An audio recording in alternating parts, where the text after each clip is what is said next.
Welcome to the How Did They Do It Real Estate Podcast. Have you ever wondered how people succeed in real estate and what steps they took to get there? If so, this podcast is for you. Your hosts, Sayla and Eileen Prack, interview top experts in the real estate community to share with you their real estate journey and how they achieved massive success. Our goal is to provide you with valuable real estate resources and to help you apply it to your own real estate goal. Welcome to today's episode of the How Did They Do It Real Estate Podcast. I'm your host, Eileen Prack, and today our guest is Emma Powell. She is the owner and operator of Highrise Group and has partnered on nearly 500 units. She's experienced in property and construction management, specializing in small businesses, and currently she manages the Rise Commercial Real Estate Investing Club, a place for new and experienced investors alike to pool funds to purchase large properties together for a lower barrier of entry and less work. Emma, welcome to the show. How are you doing today? Thank you so much for having me. I love talking about this. I could talk about it all day, every day. So, all right. So here we go. Emma, can you share a little bit more about your background and how you got started with real estate? I got started with real estate as an active investor because at the time my husband had just been laid off and had just gotten a new W-2 job. And we had moved across the country kind of unexpectedly and sold our remodeled home that we had in Austin, Texas. We were there for 20 years. And I'd always looking back now, I'm calling it my failure resume of all of the opportunities that I missed to get involved in this when we lived in Austin, because I've had people reach out to me now that we're living in Salt Lake City and say, oh, I didn't know you were into real estate. I own 15 apartment buildings and my net worth is $25 million and I would love to do a deal together. I was like, wait a second, you were just a guy down the street. I had no idea of the opportunities that I was missing. And even some that were more obvious at the time where other people offered to help us invest in real estate, to put our money to work, or to help us start a real estate related business. And we just didn't feel comfortable. We didn't know what we were doing. And we just kept turning them down, opportunity after opportunity. And I know there are a lot of people like that who are in the same boat where they're looking at this saying, I have missed so many opportunities. I wish I had started sooner. I really want to do this now. What do I do? And then they start looking into it and it's very overwhelming and it's very daunting. And so for me, I like to be able to just take what we do and break it down very simply and make it easier to invest and lowering the barriers of entry, because I had to climb those same barriers when we first moved to Salt Lake City. And my husband had this new W-2 and I wanted to be an active investor because I had left my business behind in Austin. And if he was going to go to work all day, I might as well have something to do all day. We have 6 kids and they're homeschooled. But at that point, they were getting a little bit older and more independent, playing with each other. And they'd say, hey, mom, we're going to go walk down to the store or something. They'd be gone for 2 or 3 hours at a time. And so I just felt like they didn't need me all the time. And I was primed to start some sort of at least part-time business. And I landed on real estate because I was trying to think of what's the highest use of my time with my skill set, my experience, my background, my education, and what makes the most money of something that I'm currently capable of doing. I didn't want to go back to school and get an advanced degree or some new certificate or any of that. I just wanted to jump into something that could earn a full-time income on a part-time schedule as quickly as possible. And the answer to that was real estate. So I just started attending every meeting I could, watching every video, listening to podcasts, reading books, and just surrounding myself with people who were already doing it. Because we had done some weird stuff before, and I knew that this was off the beaten path. And the way that I had done anything in my past that wasn't quite mainstream, let's say having a large family, homeschooling. Also, we kind of homeschool in this really loose way that most people wouldn't recognize as any kind of school. And what I had done was just a lot of research. And then I went out and found people who were already doing it and just followed them along. And I'll give you one example of that when I decided to become a wedding photographer. And people say, oh, weddings, they're scary. I don't want to do weddings. But it was the highest income potential for a photographer that after researching what photographers got paid the most for, that's what I came up with was wedding photography. So I went and booked my first wedding and I hired another wedding photographer as my second shooter. And we basically went in there and I said, hey, you have a lot more experience doing this than I do. It's my client and my wedding and everything, but don't feel like it's my client and my wedding. Let's just run this thing. And then I could follow them around, watch what they did, learn from them. At the end of the night, they would hand over their memory cards to me. I would hand them their money, and then I got to take home their raw work product, their raw photos, and see exactly what camera settings they had. I watched them set up their lighting. I watched them talk to the customers. And so I just got in there and booked my first wedding, but I made sure that I had people there who were experienced, who that I could learn from and who were willing to work with me and willing to teach me. And that's the same thing that I've always done when I wanted to start something new. And it's the same way that I got into real estate. Get in there, network, and start doing things with some people who will be able to train you and help you along the way. If you have some value to offer, it doesn't matter if you're a beginner. If you can just get in there and offer that value, people will work with you. And that's the fastest way to learn. When you were in Austin, you mentioned that there was a lot of opportunities that you could have potentially got into real estate on. What do you think was the biggest thing holding you back from jumping in and getting started way back then? Money and debt. If I had had more cash, we would have jumped into some more opportunities. I'll give you an example. We bought I think it was a 3-acre, something like that. We bought a 3-acre little homestead, and we had our little goats and our chickens and our little garden and doing kind of that long skirt little house on the prairie thing. And our neighbor who had sold us that property had 2 acres right next door to us. And she was getting older and she didn't want to take care of it anymore. So she came to us and she said, "You have been great to live next to. I've really enjoyed getting to know you. I love how you've brought this house back from the brink of disaster and you've really cared for the land." And she said, "I would love to sell you my 2 acres. And this was about 2 minutes off of I-35 in Austin, just in the south part of Austin, extremely valuable land. And she said, "I'll sell it to you for $60,000. It was 2 acres of prime real estate on a main road, as well as had a working, livable mobile home on it. And we said no, because we only had $30,000 in cash. And it never occurred to me that we should go down to a bank and say, "Hey, bank, we have this opportunity. We can put 50% down or even 25% down." And they would have given us a loan for that in a second. But we were too afraid to get investment properties with a loan because we hadn't paid our house off yet. Those kinds of mental blocks just came up again and again and again. I'll give you another example.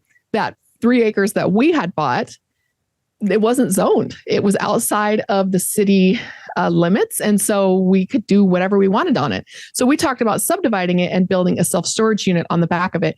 And our neighbor at our previous house built Class A ground up self-storage units around Austin. They were beautiful, climate controlled, really just Class A stuff. And he was always calling and asking. He said, "Hey, are you ready to build those storage units yet? We are full and I would love to be able to refer people over to you. Tell me what you need. I will help you." But because we didn't have enough cash, we thought we had to kind of mom and pop it and build one building here, one building there. But then we found out subdividing was going to be like $5,000. And so we let that money and that fear of taking out any debt keep us from the people who were handing us opportunities, and we just kept turning them down. Wow. Two different examples of what had happened because of your mental blocks. So when you got to Salt Lake City and you decided to jump back into real estate, what changed from that period of time to allow you to say, "Hey, now is a great time"? Did somehow you fell into like a pool of money and were able to just invest in anything and everything that you got your hands on?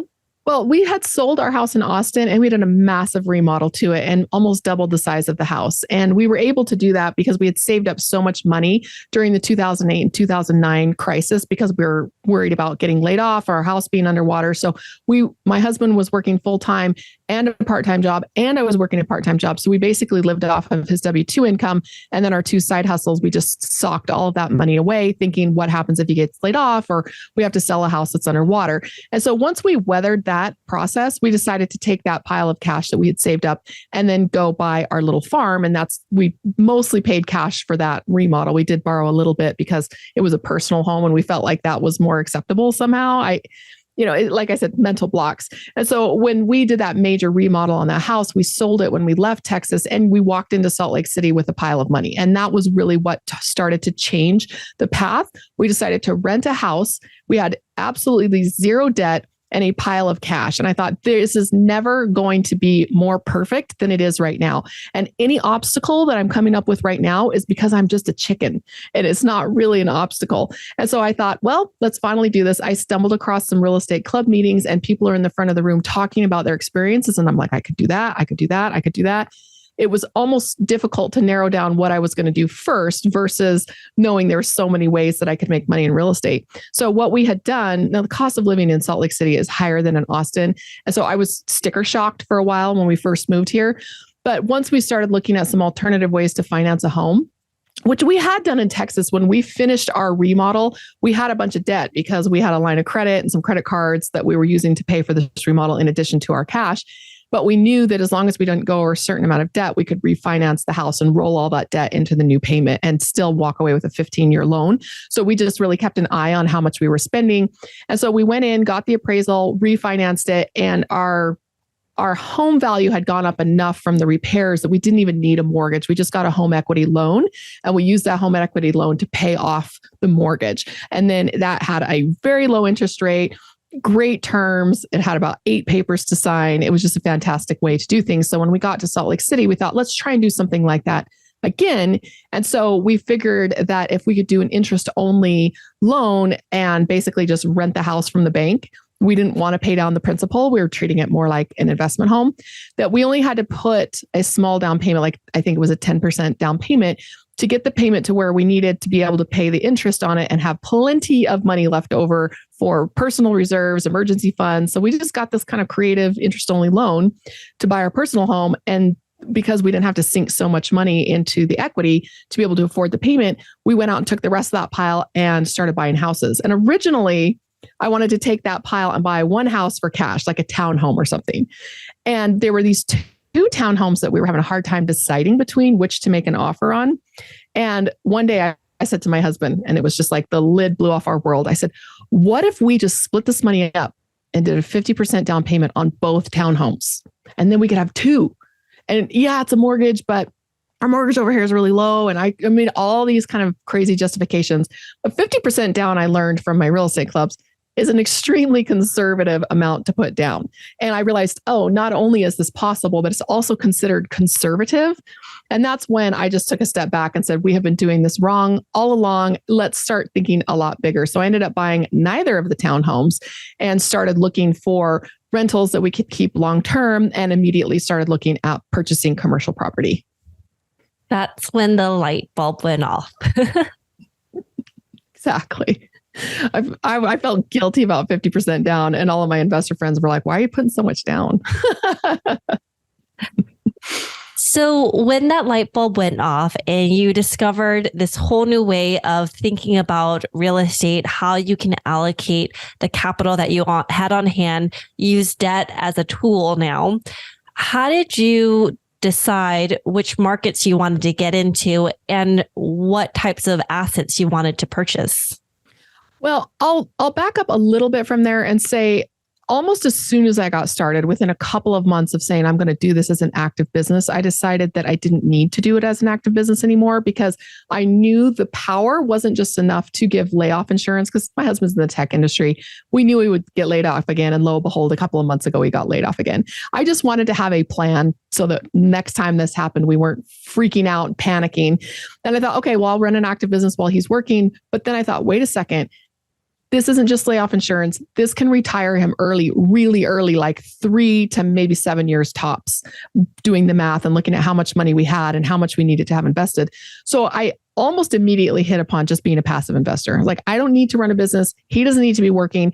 We can just manage our portfolio, basically both of us part-time, and we can just live off of the distributions from this portfolio. So I knew that I had about 3 to 5 years of hard work in front of me, but I knew that that was immediately, as soon as possible, shifting over to just passive income investing in other people's deals and letting our money work for us instead of us working for our money. So I knew that I didn't want to buy a bunch of properties that had long time horizons. I wanted to make sure that they were more like flips, where we could get in and get out in 3 to 5 years. So the way that we chose a market originally was because my husband grew up in Idaho, and we'd spent a lot of time there before we moved to Austin.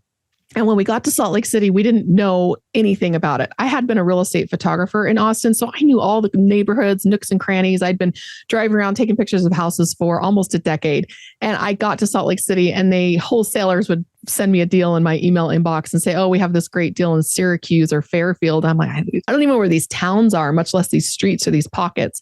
And everybody was telling me, if you don't know your area, it can change depending on which street you're on and go across a block and suddenly it's a different thing. And so I didn't really feel comfortable jumping into Salt Lake City because I was kind of scared of that lack of knowledge. But I did know a town on our way to go visit his parents in Idaho that we drove through all the time that I thought, this is the place where we should be investing. I know this town a lot better. And it is so close to your family. Let's do that. So that was the first one we started looking in seriously for commercial properties. And we eventually found one there. And that was our first apartment complex. It was the 50 unit. Along the way, I had gotten into a couple of other markets. We bought two small complexes in Little Rock, Arkansas. I liked that one because I had some friends in Dallas that were basically going to partner on that and be the boots on the ground there because it was just a few hours drive. I liked that it was a capital city and it had a diverse economy. So there were some things I was looking at in a market, a certain population size, a certain growth rate. Again, that capital city is showing that you had some economic diversity, even though in a state like Arkansas, it's not really well known for its economic growth. I felt like that capital city kind of protected me. So we started looking in Boise and Little Rock and Southeast Idaho along that corridor, Idaho Falls, Pocatello. And then during that time of living in Salt Lake City, I started looking there as well. There's not a lot there. Most opportunities were back in Texas and starting to come out of Florida and the Carolinas. So I just started looking at some markers that a lot of people were using. Neil Bawa teaches a class on Udemy on how to identify a market. So I just started looking at those 6 factors on any market that I was looking at and deciding where I wanted to be.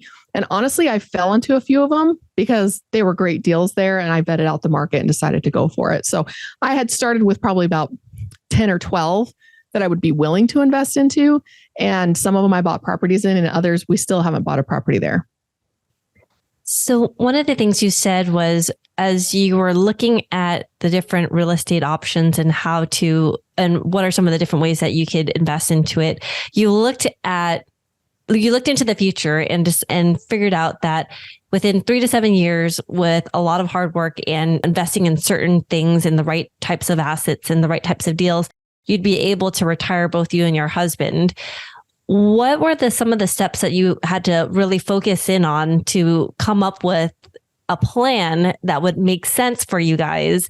And how did you take the steps to walk towards that goal? That's a great question because we are actually going through this right now where my husband was laid off a couple of months ago and we're going through kind of that self-employment process and figuring out like, okay, now we're really going to put this theory to the test. And especially during a down market, it's been a scary experience of wondering like, are we just going to be drawing down our cash reserves that we've been setting aside because the cash flow is not as high as we wanted it? And the reason why that is because when he was working and he could keep the lights on, keep food on the table, he was getting paid more at the new job than he was back at his previous job in Austin. And so he said, I'm going to take over vacations, lessons for the kids, basically everything can come out of this higher income that I'm earning now. And that allowed me to reinvest 100% of my profits from my real estate business back into passive income opportunities or investing opportunities, either whether they were active or passive. And what I had started focusing on was really high growth opportunities. And I didn't really care about cash flow. We didn't need the cash flow. Some of my small rentals cash flowed, but I just basically left that money in the business bank account. And then every time it would pile up to a sufficient size, I would take that and go do another investment. About a year before he ended up getting laid off, we had decided that it was looking like it was coming up to be time to quitting way earlier than completely replacing his income.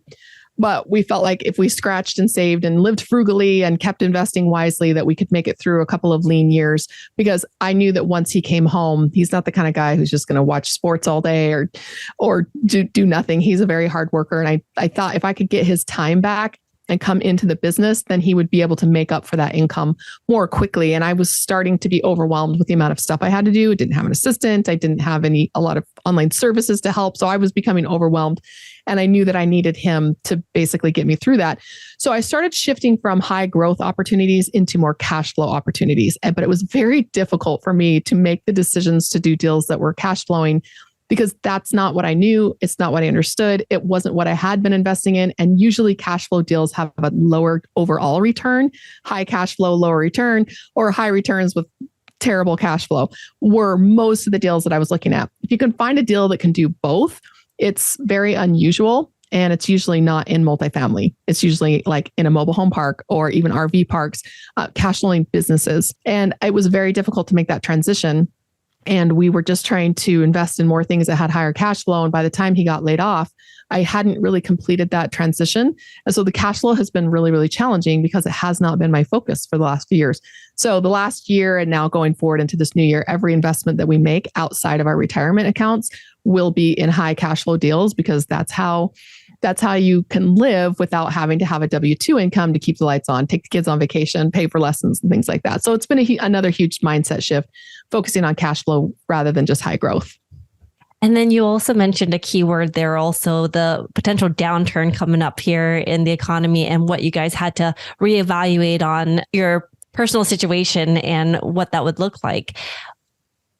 How are you preparing yourselves also in the event that something is going to happen and we go into a downturn or a recession type of economy?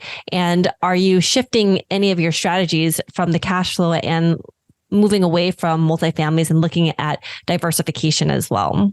I'm not going to be moving away from multifamily because I feel like it's got another at least 10-year run based on housing trends in the country. I do believe that I do need to look at diversification just to be a smarter investor, but I don't want to run the projects that I'm diversifying into. I want to be an expert in my niche, and I want to be able to take my money and invest it passively with others who are experts in their niche. And let's take something way off the beaten path like crypto. I don't want to invest in crypto as an active investor. I don't want to read the projects.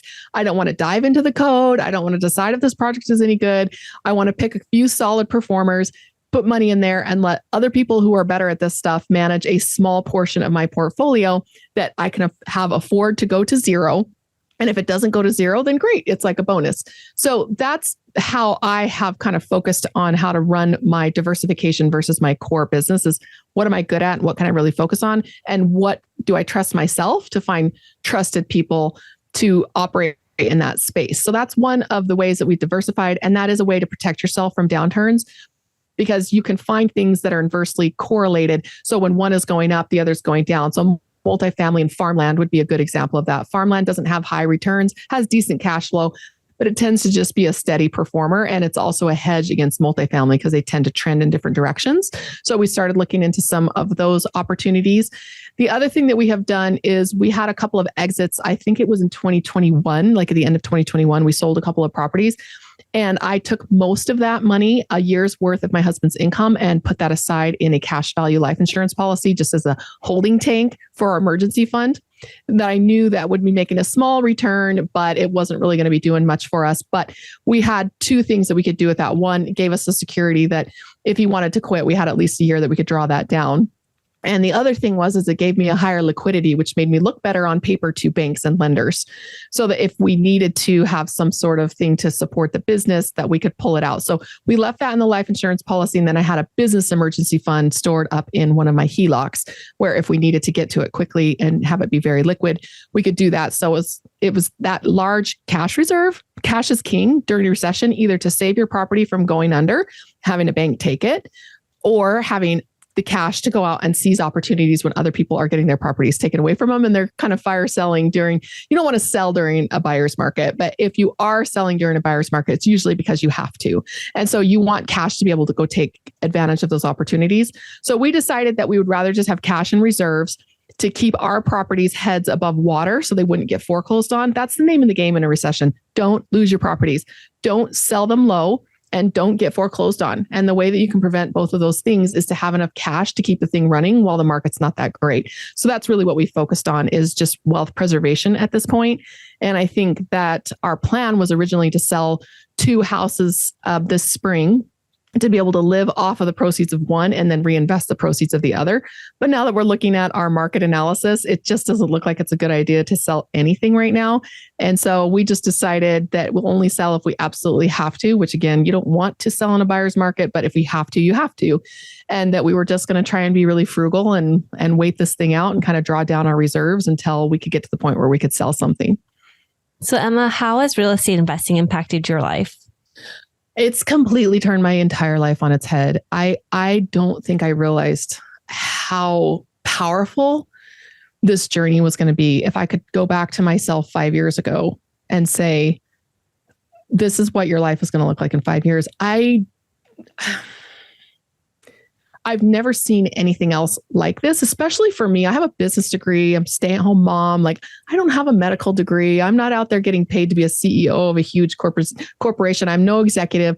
I've been a photographer and a graphic designer. I teach online courses like most other people. I've just been kind of trying to live the American dream and squeaking along and wondering like what we're doing, what we're supposed to be doing. We're not having any debt. We're saving up. We're being good people and self-development, trying to be good parents and just trying to be good citizens, but yet still never feeling like we were getting ahead and really building wealth and breaking out of basically that box that the society says that you should be in. And we're just doing things the best we knew how. But suddenly we're talking about things like, well, we don't have to work anymore. And we're taking our kids on a 3-month hike of the Arizona Trail because they're homeschooled and we are location independent, self-employed, and we can just go take 3 months. And usually that hike takes about 2 for people that are actually hiking it. But since our kids are so slow, we're like, we'll just get off trail and go stay in a hotel for a couple of days when they get tired. Or it's just allowed us to just slow our lives down so much. Nobody's going to be buying any private jets anytime soon. But we have our time back. And that's been the most amazing thing. I never realized that my husband would be able to quit his job so fast. Because even when I set that as a goal, I don't think I really believed it. In fact, if you look at my vision board back here, it says to replace his income by age 50. He's 48. So in my mind, we still had another 2 years to do this project. But when he got laid off, we really took a hard look at it and said, you know what? We're going to continue to look for jobs. And he's going to continue to see if he can find something that's a good fit for him. But in the meantime, there's no panic. There's no scramble. There's an opportunity for us to go out and do a huge adventure when we never would have thought that that was possible before, even 5 years ago. You dream about this stuff, but there's this little voice in the back of your head that says, come on, that's never going to happen. And I'm still pinching myself like we're doing it. It's really happening, because some days I still don't believe it. And what is the one thing that you know now about real estate that you wish you knew when you first started? I just read a quote. I think it was a Warren Buffett quote. Don't buy luxuries from your income, buy investments, and then buy the luxuries off of the income that the investment spins off. And that's way misquoted. But basically, that is my biggest regret, is that I didn't learn that earlier. Because when I was hustling as a photographer or graphic designer, I really should have been using that money instead of on lessons and vacations for the kids. We should have been spending that money on cash flowing assets, and then give it 3-4 years of maybe some sacrifice and taking cheap vacations just to like the local lake or something like that. Just kept it going frugally for just a couple more years instead of taking that income to increase our lifestyle. We should have been buying cash flowing assets and then increasing our lifestyle off of the cash flow from the assets. And that was the biggest mistake that I made, and one that I can't go back and fix. But at the same time, I have learned that lesson well, and we have changed our lives, and you can't have that time back. But at the same time, my kids are older now, watching me do it, and they are learning right alongside me. And there's a lot of value in that as well. And what is the one thing that sets the successful people apart in real estate investing? Just take action. At a certain point, you're not going to learn anymore by learning. At a certain point, you can only learn by doing. Now, there are certain people on a spectrum who are going to look before. What are you saying? They're going to jump out of an airplane and figure out the parachute later. That's not what I'm suggesting here. That's quite risky. Exactly.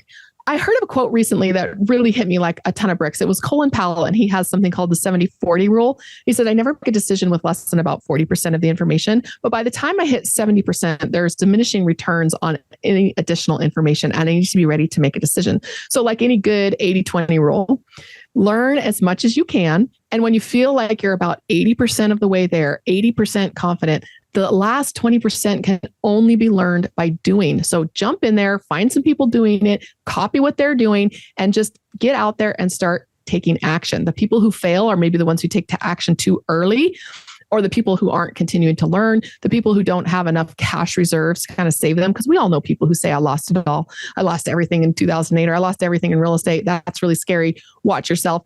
That cash blanket, that cash reserve, go do a deal. And the money you make from it, don't spend a dime of it.